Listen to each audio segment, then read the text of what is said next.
Wow, ini bukan kabar biasa. Begitu PSSI resmi menunjuk John Herdman, dua nama besar langsung buka suara. Sir Alex Ferguson bicara blak-blakan tanpa basa-basi, sementara Madam Peng memberi pernyataan yang bikin Asia Tenggara ikut panas. Apa sebenarnya yang mereka lihat dari John Herdman? Kenapa keputusan ini sampai jadi sorotan Eropa dan Asia? Simak, karena fakta di balik penunjukan ini jauh lebih mengejutkan dari yang kamu bayangkan. Dan sebelum ke videonya, jangan lupa like dan subscribe. Semoga dukungan kalian hari ini membuka pintu rezeki yang makin lancar dan berkah. Dunia sepak bola Indonesia kembali bergetar setelah kabar penunjukan John Herdman sebagai pelatih baru Timnas Senior Indonesia menyebar luas dan memantik reaksi berantai dari berbagai penjuru, mulai dari Eropa hingga Asia Tenggara. Keputusan PSSI ini bukan sekadar pergantian pelatih biasa, melainkan sinyal kuat bahwa Indonesia benar-benar ingin melompat ke level yang selama ini hanya jadi mimpi besar para penggemar Garuda. Antusiasme publik terasa berbeda kali ini. Ada rasa penasaran, ada harapan, dan ada juga keyakinan bahwa langkah ini bukan asal tunjuk. John Herdman datang dengan reputasi, pengalaman, dan rekam jejak yang membuat banyak pihak menoleh. Di tengah euforia itu, muncul suara-suara besar yang ikut mengomentari, termasuk dari sosok legendaris sepak bola dunia. Sir Alex Ferguson disebut-sebut menjadi salah satu figur yang memberikan pandangan jujur dan tegas terkait keputusan Herdman menerima tantangan melatih Timnas Indonesia. Bagi Ferguson, langkah Herdman ini bukan pilihan aman, melainkan perjudian besar yang hanya diambil oleh pelatih dengan mental kuat dan visi jangka panjang.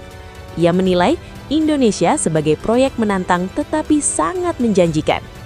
Ferguson melihat Indonesia memiliki bahan mentah yang luar biasa, talenta muda berlimpah, gairah publik yang masif, serta dukungan federasi yang kini lebih agresif dalam membangun fondasi. Dalam pandangannya, Herdman adalah tipe pelatih yang justru tumbuh dalam tekanan dan tantangan, bukan yang mencari kenyamanan. Pengalaman Herdman bersama Timnas Kanada menjadi rujukan utama.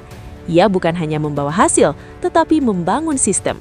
Dari tim yang semula kurang diperhitungkan, Kanada menjelma menjadi kekuatan yang solid dan disiplin. Filosofi inilah yang diyakini Ferguson akan dibawa ke Indonesia, dengan penyesuaian budaya dan karakter pemain lokal. Ferguson juga menyinggung bahwa keputusan Herdman menerima tawaran PSSI menunjukkan keberanian yang jarang dimiliki pelatih Eropa. Indonesia bukan pasar instan, dibutuhkan kesabaran, konsistensi, dan kemampuan manajemen ruang ganti yang kuat. Herdman dinilai memiliki semua itu. Di sisi lain, penunjukan Herdman juga memunculkan kembali diskusi lama soal kegagalan era sebelumnya. Kritik keras terhadap pendekatan yang dianggap tidak berkembang kembali mencuat. Banyak pihak menilai bahwa stagnasi permainan menjadi alarm bahwa perubahan memang tak terelakkan. Ferguson disebut sepakat bahwa Timnas Indonesia membutuhkan arah baru, bukan sekadar nama besar, melainkan pelatih dengan rencana konkret. Herdman dianggap memenuhi kriteria tersebut karena dikenal fokus pada struktur, detail kecil, dan pengembangan pemain jangka panjang. Menariknya, isu kolaborasi dengan Shin Tae-yong ikut memanaskan pembicaraan. Wacana ini membuat publik terbelah antara skeptis dan optimis.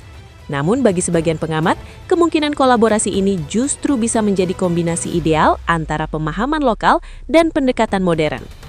Nama Shin Tae-yong masih punya tempat tersendiri di hati publik. Kontribusinya dalam membentuk mental dan karakter pemain muda Indonesia diakui banyak pihak. Jika benar Herdman membuka ruang kolaborasi, hal itu dinilai sebagai langkah dewasa dan visioner. Reaksi dari Asia Tenggara pun tak kalah menarik. Madam Peng disebut memberikan respon yang cukup terbuka dan positif.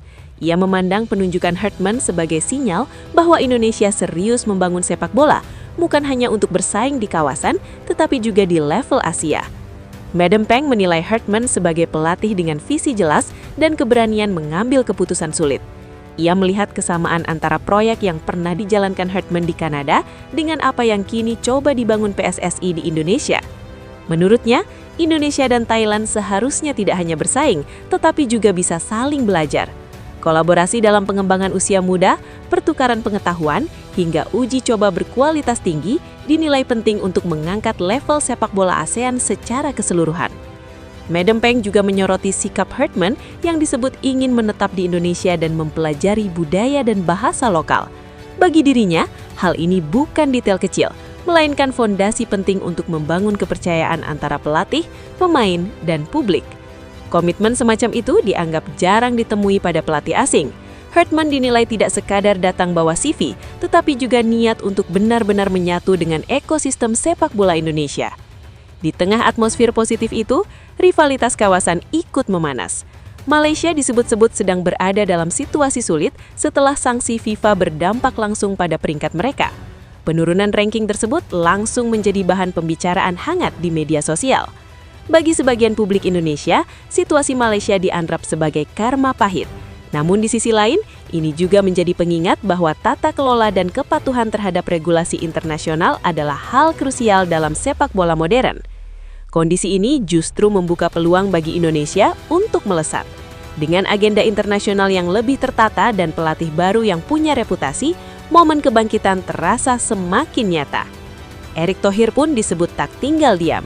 Evaluasi keras terhadap performa timnas di ajang regional seperti SEA Games menjadi sinyal bahwa standar ke depan akan jauh lebih tinggi. Tidak ada lagi zona nyaman bagi siapapun. Keputusan tegas tersebut dinilai sebagai bagian dari revolusi yang sedang dijalankan PSSI. Fokus tidak lagi sekadar partisipasi, tetapi hasil dan progres nyata yang bisa diukur. Pengamat nasional melihat bahwa masa depan Hartman di timnas Indonesia akan sangat tergantung pada konsistensi dan hasil di lapangan. Selama jalur pembangunan jelas dan progres terlihat, pergantian kepemimpinan di federasi diyakini tak akan banyak berpengaruh. Pandangan ini menegaskan bahwa sepak bola modern menuntut profesionalisme. Pelatih dinilai dari kinerja, bukan kedekatan politik atau dinamika internal federasi. Di level domestik, efek kehadiran pemain timnas di kompetisi lokal mulai terasa. Nilai liga meningkat, daya tarik bertambah, dan atmosfer persaingan menjadi lebih sehat. Hal ini dinilai sejalan dengan visi besar membangun ekosistem sepak bola yang saling terhubung. Masuknya pemain-pemain berpengalaman ke liga domestik juga diharapkan menjadi transfer ilmu bagi pemain lokal muda. Kompetisi yang kuat akan menjadi fondasi timnas yang kompetitif. Di sisi lain, evaluasi menyeluruh terhadap cabang olahraga pasca SEA Games menunjukkan bahwa sepak bola tidak lagi diperlakukan sebagai anak emas. Semua cabur dinilai dengan standar yang sama, termasuk timnas U22 yang gagal memenuhi target. Pendekatan ini menandakan perubahan paradigma. Prestasi tidak lagi ditoleransi setengah-setengah. Ada target, ada evaluasi, dan ada konsekuensi. Dalam konteks ranking FIFA, Indonesia memang belum melonjak signifikan, namun stagnasi tersebut dipahami sebagai dampak dari masa transisi. Dengan jadwal internasional yang menanti, peluang untuk mengumpulkan poin terbuka lebar. Target menembus 100 besar dunia kembali digaungkan. Bukan sekadar mimpi, tetapi ambisi yang kini ditopang oleh langkah-langkah strategis. Di tengah semua dinamika itu, kritik dari negara tetangga seperti Vietnam soal naturalisasi ikut mewarnai diskursus. Namun bagi Indonesia, jalur yang dipilih adalah kombinasi antara pengembangan lokal dan optimalisasi potensi diaspora. Pendekatan ini dianggap realistis dalam jangka menengah. Sambil membangun fondasi usia muda, Indonesia tetap menjaga daya saing di level internasional. Semua mata kini tertuju pada langkah pertama Hartman bersama skuad Garuda. Apakah ia mampu menyatukan ekspektasi besar publik dengan realitas di lapangan, atau justru tenggelam dalam tekanan? Satu hal yang pasti, sepak bola Indonesia sedang berada di persimpangan penting. Keputusan besar telah diambil, harapan telanjur tinggi, dan waktu akan menjadi hakim paling jujur atas semua narasi yang kini beredar.